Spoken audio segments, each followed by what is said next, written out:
on this edition of Southern Newsweek. A Dunedin heavy engineering firm exports a huge piece of machinery to Australia. We meet a Central Otago man who's using a pack of trained dogs to help control a feral cat population. And we sample the flavours of the world at an Invercargill food festival.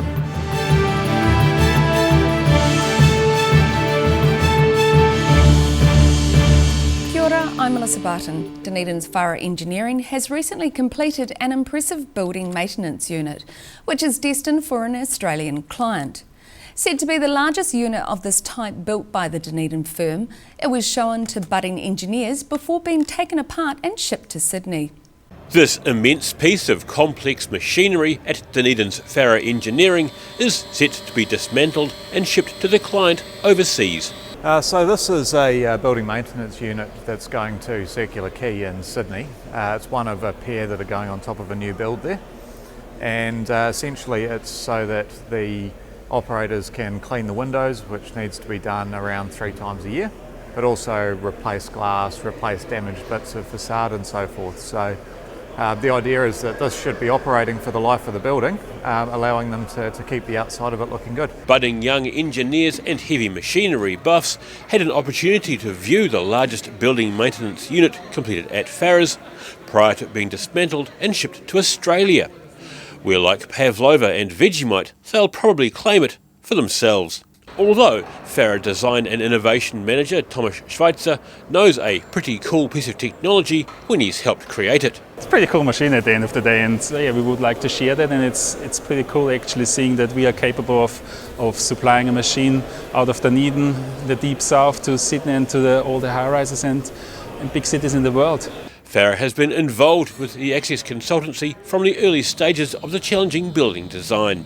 Farrow CEO Gareth Evans says this project fits with the company's goals, where they aim to take on unique, top-of-the-market projects. We only do the really special, unique stuff, so our niche is very high-end architecturally designed buildings. So we would do anywhere from probably between 2 and 6 a year. This would be the largest. So in a year where we make one this big, it's more like 2. Whereas if we're doing a series of smaller buildings, then it might be half a dozen, but that would be about our maximum. Thomas Schweitzer says they're used to building large projects like this, but the pandemic is making it tough to transport anything globally. The biggest challenge is actually at the moment COVID and all the transport constraints what we have around here, so it's just the mission shipping stuff around the world at the moment. Building maintenance units are attached to the top of a building, suspending people and allowing safe access to maintain the facade, such as cleaning windows and allowing for replacement of panels on high-rise buildings, instead of being reliant on abseilers. In Dunedin, the South Today. A Wanaka pest controller has trained several of his dogs to be able to follow the scent of wild cats. Billy Barton is employed by the Department of Conservation and other conservation groups to help remove cats from the wild. While friendly felines can make great pets, in order to survive in the wild, they're forced to predate on native birds and lizards, leading to conservation groups seeking out specialist pest controllers such as Billy Barton and his 18 hunting dogs. We like to mostly rabbits, catch rabbits, cat control, and trap ferrets, rats, stoats. Okay. Try to enhance the wildlife of New Zealand. That's what we're trying to do. 3-year-old spaniel Bongo Fury is registered with the Department of Conservation as a dog specially trained to follow cat scent. So he's been locating cat scent since he was 6 months old. So you do the basics first, we go through the obedience, get him obedience trained, and then it's ongoing with finding scent. So we will find cat scat, which is the poo. And then he'll also, with the cat, if we was to get a cat now and a cat would walk across the field, he'll follow that scent across the field. While humanely trapping predators for the conservation group Forest and Bird last year, Barton caught a huge cat beside the Matukituki River that weighed over 6 kilos. That was caught in a leg hole trap, yes, with a sensor on it, which is a satellite linked, so we knew it was there. Barton also manages 500 predator traps in the Wanaka region for both the Department of Conservation and private landowners. In Wanaka, the South Today. Pollen knocked off the knees of western honeybees could shape New Zealand's next line of defence against unwanted pest plants. A Dunedin study of pollen brought back by bees to their hives on 21 city properties last year is set to be replicated further north. A Dunedin beekeeper has been instrumental in helping researchers in a University of Otago study, hoping to find out which plants attract bees. It was largely about developing methods, and then on top of that we were very much interested in what are the bees foraging on in Dunedin. For me personally, that was the more interesting part of it. The study looked at what urban bees are foraging on in the city, but also the method used to identify exotic plant species in the pollen brought back to the hive. Dunedin beekeeper Otto Hyank says researchers hope by tracking which plants bees are visiting, it can help with biosecurity management. I can look at a beehive at certain times of the year and look at the colours of the pollen that are coming in and say, yeah, okay, I know that's broom, or I know that's five-finger, or because they're quite distinctive. But then there are lots and lots of things, colours of pollen, etc., that they come in with where I haven't got a clue what they've been foraging on. Researchers say a new forensics of pollen is required, but even the best scientists can have difficulty seeing the type of pollen under a microscope. Screens have been placed in hives around Dunedin to collect pollen from bees within the hives, and Hyank says there has been a few surprises. Our native broadleafs were a little bit of a surprise, like you don't often see that many bees on our native broadleaves, but there was definitely pollen from those there. I know that they forage on our native tree fuchsia because that has a very distinctive coloured pollen. The pollen is blue. Okay. And it shows up very clearly. They are using a technique to break open the pollen, take out the DNA and amplify just a small region of it. Following Dunedin's project, a follow-up study is getting underway in Christchurch and Littleton. In Dunedin, the South Today. Food from across the world was on the menu at an annual event as part of the Southland Food Festival. Culinary flavours on offer had their origins in countries including Korea, Jamaica and Colombia. Hundreds turned up to sample tastes from across the world being cooked up at the ILT Stadium Southland for the annual Southland Food Festival. The flavoursome event serves as a celebration of New Zealand's Race Relations Day. The event is all about coming together, celebrating the diversity of our Southland region. It's an event that it's all kind of taste, that it's gonna burst your taste buds into a different experience. The food festival was started by the Southland Multicultural Council several years ago, and each year sees a growing number of exotic cuisines on offer. So we have Japanese food, Korean food, Malaysian food, Filipino food, we have Jamaican food, Kenyan food actually, which is good. We have some Kiribati food as well. So if you haven't tasted this type of food, it's about time for you. In Invercargill, the South Today. Still to come on this edition of Southern Newsweek, a Dunedin High School celebrates its annual Race Unity Day, and a Southern man has been inspired to start an arm wrestling club following last year's nationwide lockdown. So catch this and more after the break.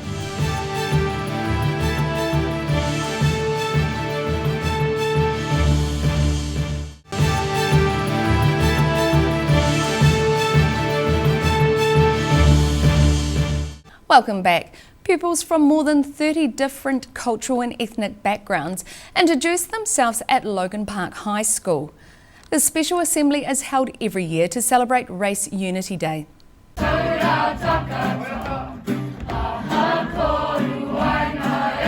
A kapa haka performance with lyrics about the importance of unity closed this year's Race Unity Day assembly at Logan Park High School in Dunedin.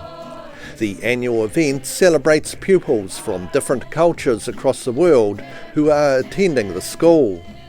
And it's events like this that draw students such as Yuiko Aoyaki to the school. I would say statistically that Logan Park is the most diverse school. It is a personal reason why I came to the school in the first place, and I think it is important to uphold that value. The assembly is celebrated as part of Race Relations Week, and those involved say its message is an important one. It's quite an important event because it's aimed to unify cultures and to celebrate the unique cultural diversities that we have here at the school. It's also an event to showcase what different cultures have to offer and to bring a voice to the minorities and to those that might not have a voice. I think it is an important event because racism is present in every aspect of our society, and to remind ourselves that acceptance and tolerance and inclusivity are among our most important values. And I think it's a small step, but a crucial one, into a more united future. In Dunedin, the South Today. Two sisters, originally refugees from Syria, have opened a children's clothing store in Dunedin with a difference. The shop retails clothes made in Turkey in styles and colours not often seen in New Zealand. This children's clothing store on Dunedin's George Street has been opened by two sisters from Syria. Malik Akam says she and her family got a chance to start a new life after they fled Syria and ended up living in Lebanon for about 5 years. After that, the UN called us and gave us chance to travel to some countries, but we don't know if to New Zealand or different country. Then we came to here in 2016, and we start our life here. Everything new for us. Culture, people, language. Both Akam and her sister Noor went to the Otago Polytechnic, first to study English and then accounting. Now they've decided to open up this shop to put their studies into practice. We want to have a new idea, maybe customer like it or we don't know, but we want like this challenge, and if success, that's very good for us. If not, we will experience. The sisters get their stock from a contact in Turkey, with the clothes and colours and styles not easily available in this country. And Akam says she and her sister are determined to continue other business ventures together in the future. We start the shop together and we want to continue together studying and continue for the shop and other things. In Dunedin, the South Today. Last year's nationwide COVID-19 lockdown inspired many activities when people were unable to work.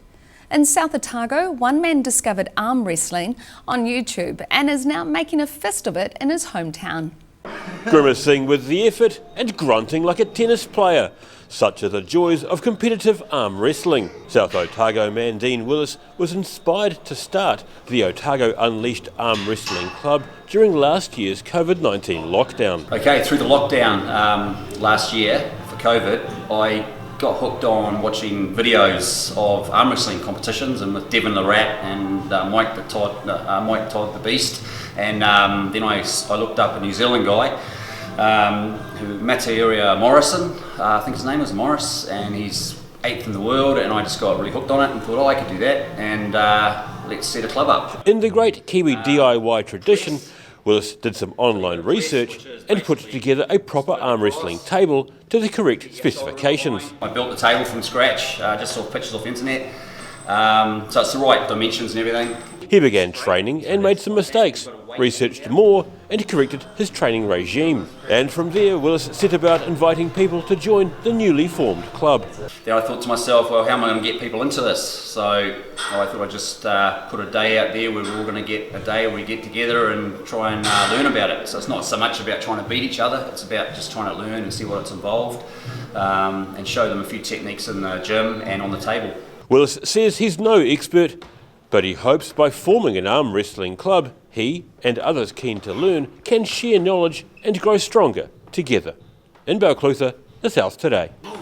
Students going flatting for the first time face an array of new adult situations. How to budget, how to cohabitate and how to be firewise. Fire and Emergency New Zealand, now known as FENZ, has been offering survival tips to students. Imagine if your flat caught fire. Could you escape? Students and some university staff are being given the opportunity to test their skills. FEN's Dunedin crew member Izzy Priest-Forsyth says there are many ways first-time flatties can stay safe. And we're just here to remind students the importance of fire safety in flatting, which includes, of course, smoke alarms, knowing that you've got them. Testing them is really important, although landlords should do it. Students, 100%, you should give it a go. Just a test button, press it, hold it down, and it should beep. And the other thing is obviously don't drink and fry. Priest-Forsyth is one of the team helping people understand what it's like in a fire when you can't see and you need to stay low and out of the smoke. That it teaches you to think about, if something happens in an emergency, how am I going to get out of my flat? Do you know the way out in the dark? If you have to crawl, if you have to get out in a hurry, what are your exits? Is it a window or is it a door? Fire and Emergency NZ say, in general, students are acting more responsibly around fire. Priest-Forsyth says some people have freaked out in the maze, but firefighters have strategies for keeping them calm. Esther Moore is one of those who tried out the maze. Once you're in there with the heavy gear in the pitch black, your instincts kick in and it's quite scary. Just the claustrophobic feeling and thinking, if this was a real fire, how would I survive? And just imitating, that real scenario. It does make it quite real. There was just that split instinct of with the fear instinct kicked in, but getting out was a relief.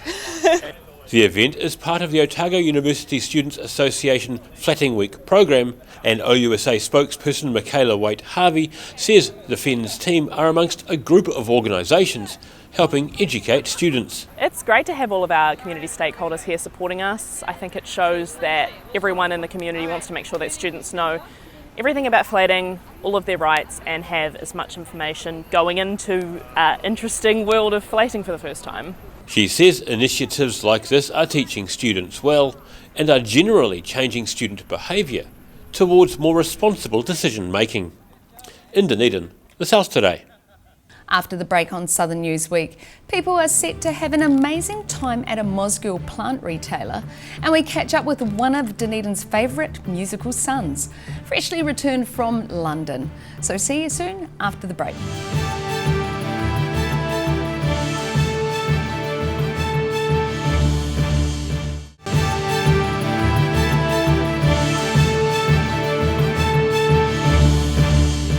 Thanks for staying with us. Workers at Walls Plant in Funland have been busy trimming the hedgework of a maze of tall shrubbery in preparation for Easter. The new maze is bound to see many visitors get lost as they try to find the centre. After several years in the growing, a maze at Walls Plant in Funland near Mosgiel is almost ready to be open for the public to attempt to find their way to the centre and back out again. Workers such as Kevin Lilly, who haven't been involved with the maze, confess that finding their way to the centre is quite a challenge. I've done it once and got badly lost, but hey, I've got a son who's helped Colin trim it a few times and he knows his way around it, so I'll follow him when I have to now.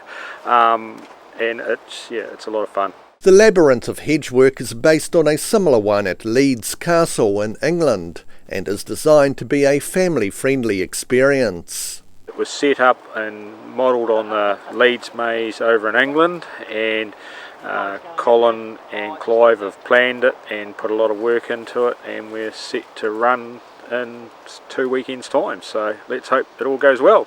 The maze is made up of 5,000 individual specimens of Myrtus luma, which have now grown to 2 metres in height. The shrub species was chosen for its tough and hardy nature, which is ideal for shaping into the almost endlessly curving green walls. It's taken 5 years to get to this stage, so there's a lot of growth, a lot of work and a lot of time being spent trimming, spraying the weeds, getting the pathways in, and it's a real credit to the pair that have put a lot of work in. The maze is set to open to the public on Easter weekend. In Mosgiel, The South Today. A new food and wine festival has debuted in Wanaka. The organiser says British entrepreneur and adventurer Richard Branson was a major inspiration for the event. 2,000 people turned up for the debut of a new festival in Wanaka. Called Ripe, the event celebrates food and wine from the central Otago region, with vendors having worked hard to make the festival a success. Thanks to the wineries, because they've put so much effort in. They've gone over and above. It's not just, your basic stall. Go to Cloudy Bay or like Akaroa and Maud. There's furniture, there's water features, there's everything. The event's organiser Nathan White says he got the inspiration for the festival from a book written by the founder of Virgin Records and Airlines. I read a book by Richard Branson, and it said do something that you are passionate about and you're more likely to follow it through and sort of put the best into it. White set a limit to the number of vendors so they could make decent money and come back next year. In the end, there were 18 wineries, 2 breweries, 1 cider maker, 2 distilleries and 1 kombucha stall, plus 7 food stalls and ice cream and coffee carts. Yeah, well, it's a great day, as I planned perfectly over a year ago. So everyone's just come out for a good day in the sun. Music's going off, everyone's getting out and about. The flow is perfect, and yeah, everyone's happy. The Ripe Festival was held on the grounds of Corbridge Estate. In Wanaka, the South today. International opera singer Jonathan Lamalu is still getting used to being recognised in the street by people stopping for a chat, saying it seldom happened in London. The world-renowned bass baritone has relocated his family to his hometown, which looks like being his base for a while. To the opera world, Dunedin-born bass baritone Jonathan Lamalu is better known like this. But we shall all be changed in a moment, in the twinkling of an eye. Rather than sitting at a cafe in Dunedin. But the University of Otago graduate is basing himself in his hometown due to COVID-19 and family reasons. I guess the biggest thing is Mum hasn't been well, and so you're already a long way away, and then when things like quarantine happen, it feels you get even further away. So the biggest reason is January 1st lockdown happened again for schools, and my wife and I looked at each other and said, well, maybe this is a sign that we should try and get back. Taking a break from international stages, like in Ireland or America, he says he and the family are thankful to be back in New Zealand. I just can't stop feeling grateful, to be honest, and I know it sounds really cheesy, but sitting here talking to people, walking in supermarkets and things is still quite surreal, I have to say.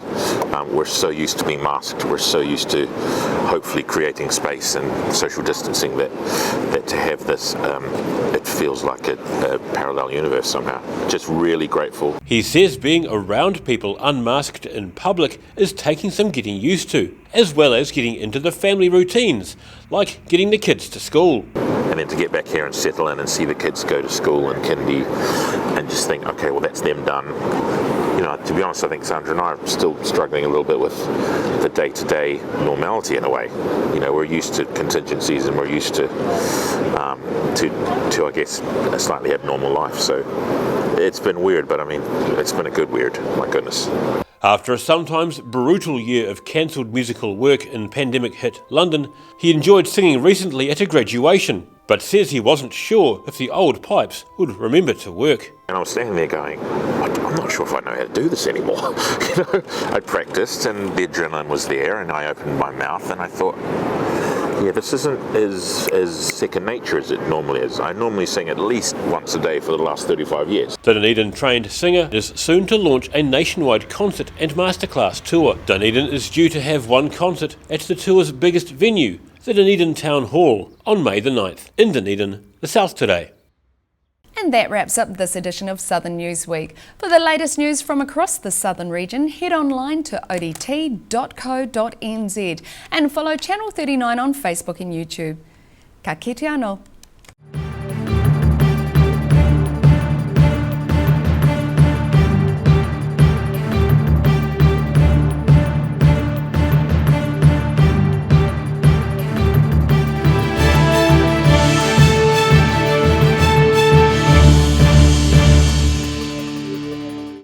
supporting local content so you can see more of New Zealand on air.